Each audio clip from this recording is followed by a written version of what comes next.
वो बस बिना ब्रा पहने पानी उबाल रही थी। उसे जरा भी अंदाजा नहीं था कि यही छोटी सी बात उसकी जान पर बनाएगी। अचानक उसे घर के बाहर शोर सुनाई दिया। अगले ही पल उसका दरवाजा जोर से तोड़ दिया गया। वो डर के मारे टेबल के नीचे छिप गई, सांस तक रोक ली, जरा सी भी आवाज नहीं निकाली। कदमों की आहट पास आती जा रही थी। उसने घबराकर दोनों हाथ मुंह पर रख लिए। सामने दिख रहे जूते साफ बता रहे थे, वहाँ एक नहीं कई लोग थे। डर पूरे जिस्म में फैल गया। उसका शरीर बेकाबू कांपने लगा। उसने गहरी सांस ली, खुद को संभाला और मौका मिलते ही भागने का फैसला किया। जैसे ही सामने वाले लोग थोड़ी देर के लिए हटे, वो धीरे धीरे बाहर निकली। इसी बीच राहुल जाने ही वाला था कि उसकी नजर पास के एक दरवाजे पर पड़ी। वो आगे बढ़ा और दरवाजा खोला। अंदर सिर्फ एक जुड़ा हुआ स्टोर रूम था। उधर वो महिला मौका पाकर ऊपर की मंजिल पर भाग चुकी थी। कुछ ही देर में दाढ़ी वाला आदमी हाथ में हथौड़ा लेकर वहाँ आ गया। वो सामान से भरे कमरे में ध्यान से तलाश करने लगा। महिला एक बड़े बॉक्स के पीछे छिपी हुई थी। दिल जोर जोर से धड़क रहा था। तभी दाढ़ी वाले से गलती से एक फूलदान गिर गया। महिला बुरी तरह घबरा गई और तुरंत भाग खड़ी हुई। वो सीढ़ियों से दौड़ती हुई नीचे की तरफ भागी, लेकिन जैसे ही वो बाहर निकलने वाले दरवाजे तक पहुंची, अचानक वहीं रुक गई। खुले दरवाजे पर खड़ी जैसे किसी अनदेखी जंजीर ने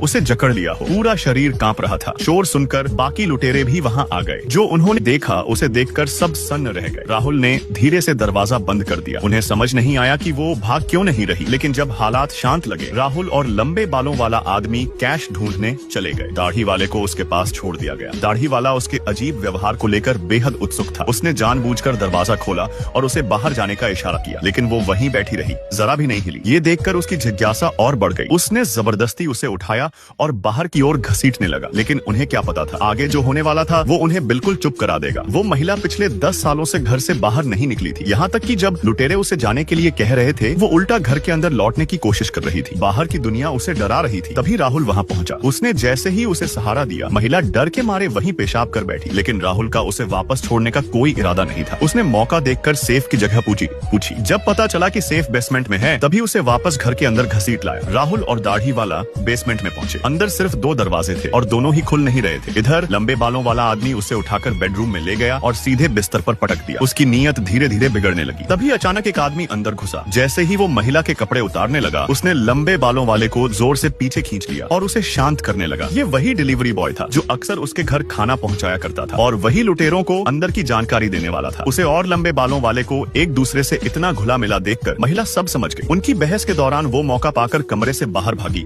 और सीधे बाथरूम में जाकर छिप गई, लेकिन लंबे बालों वाला भी पीछे पीछे आ गया। जैसे ही उसने दरवाजा खोला, महिला ने पूरी ताकत से उसे धक्का दिया। वो जमीन पर गिर पड़ा। दोनों कितनी भी आवाज लगाते रहे, कोई जवाब नहीं मिला। इसी बीच उन्हें अंदाजा भी नहीं था कि असली खतरा अब शुरू होने वाला है। महिला ने एक स्विच दबाया। बेसमेंट को जोड़ने वाली इकलौती सीढ़ी हिलने लगी। तीनों कुछ समझ पाते उससे पहले 3 मीटर ऊंची सीढ़ी पूरी तरह सिकुड़ चुकी थी। महिला बेसमेंट के दरवाजे तक पहुंची और ठंडे अंदाज में दरवाजा बंद कर दिया। लिविंग रूम में उसने देखा कि डिलीवरी बॉय कुर्सी से बंधा हुआ था। वो पहले उसे पसंद करती थी, लेकिन अब उसे सच पता चल चुका था। वो अपनी ही भाई की अंतिम रस्म वाले दिन 3 लोगों के साथ मिलकर लूट करने आया था। उन्हें नहीं पता था कि वो महिला 10 साल से घर से बाहर नहीं निकली थी। वो उस आदमी को खींचकर बेसमेंट के ऊपर बस लाई और बेरहमी से दूसरी मंजिल से नीचे धकेल दिया। इसके बाद वो स्टोर रूम में गई। बिल्कुल शूलियन तरीके से एक मॉनिटर ऑन इन किया, हेडफोन लगाया और बेसमेंट में फंसे तीनों को देखने लगी। लेकिन डिलीवरी बॉय को बुरी हालत में देखकर उसका दिल पसीज गया। वो रिमोट लेकर बेसमेंट के दरवाजे पर गई। उसने राहुल को बताया कि पास वाले कमरे में फर्स्ट एड बॉक्स है। जैसे ही राहुल अंदर गया, उसने चुपचाप रिमोट दबाया और उसे दूसरे कमरे में लॉक कर दिया। वो शांति से दरवाजा बंद कर वहाँ से चली गई। फिर मॉनिटर के सामने बैठकर सब देखने लगी। दाढ़ी वाला आदमी दीवार के सहारे बैठा था, समझ नहीं पा रहा था क्या करे। तभी उसकी नजर कोने में पड़े एक पत्थर पर पड़ी। वो पत्थर उठाकर दरवाजे पर मारने लगा। किस्मत से ताला टूट गया। वो दूसरे कमरे में घुस गया। ये देखते ही महिला हथौड़ा लेकर बेसमेंट की तरफ बढ़ी। दाढ़ी वाला रोशनी की ओर बढ़ा तो देखा अंदर एक और कमरा था। दीवारों पर तरह तरह के टॉर्चर टूल्स टंगे थे। उसकी रूह कांप उठी। वो कुछ समझ पाता उससे पहले महिला चुपचाप उसके पीछे आ चुकी थी। 10 मिनट पहले तक वो घर के बाहर खड़ी भी नहीं हो पाती थी। अब वही महिला लुटेरों को अपने इशारों पर नचा रही थी। दाढ़ी वाला दरवाजा तोड़ने में लगा था। महिला पीछे से आई, हथौड़ा उठाया और एक ही वार में सब खत्म कर दिया। इसके बाद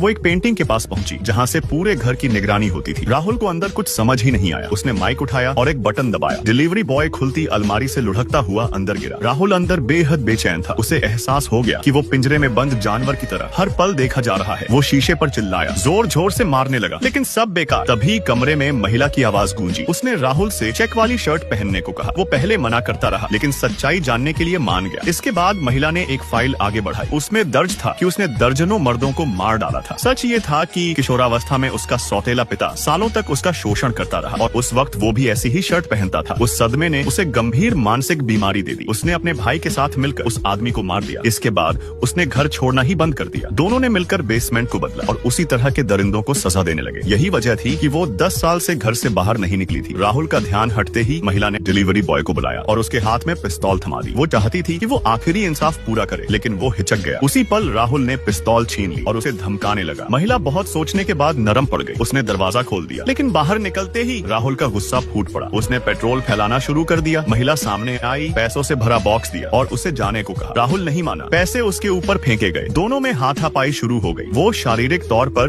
उससे कमजोर थी, लेकिन मौका मिलते ही उसने बोतल उठाकर वार किया और भागकर ऊपर पहुंची। राहुल ने फिर भी पकड़ लिया, उसे बिस्तर पर पटक दिया और चादर से गला घोंटने लगा। संघर्ष के दौरान उसने पिस्तौल निकाली और सीधे उसके दिल में गोली मार दी। डिलीवरी बॉय को जाने दिया गया। वो देर तक सोफे पर बैठी सोचती रही। आखिरकार वो उस घर से बाहर निकली जहाँ से वो 10 साल नहीं निकली थी। उसने लाइटर जलाया और जमीन पर फेंक दिया। आग तेजी से फैल गई और उसी आग के साथ वो अपनी कैद से आजाद हो गई और एक नई जिंदगी की शुरुआत की।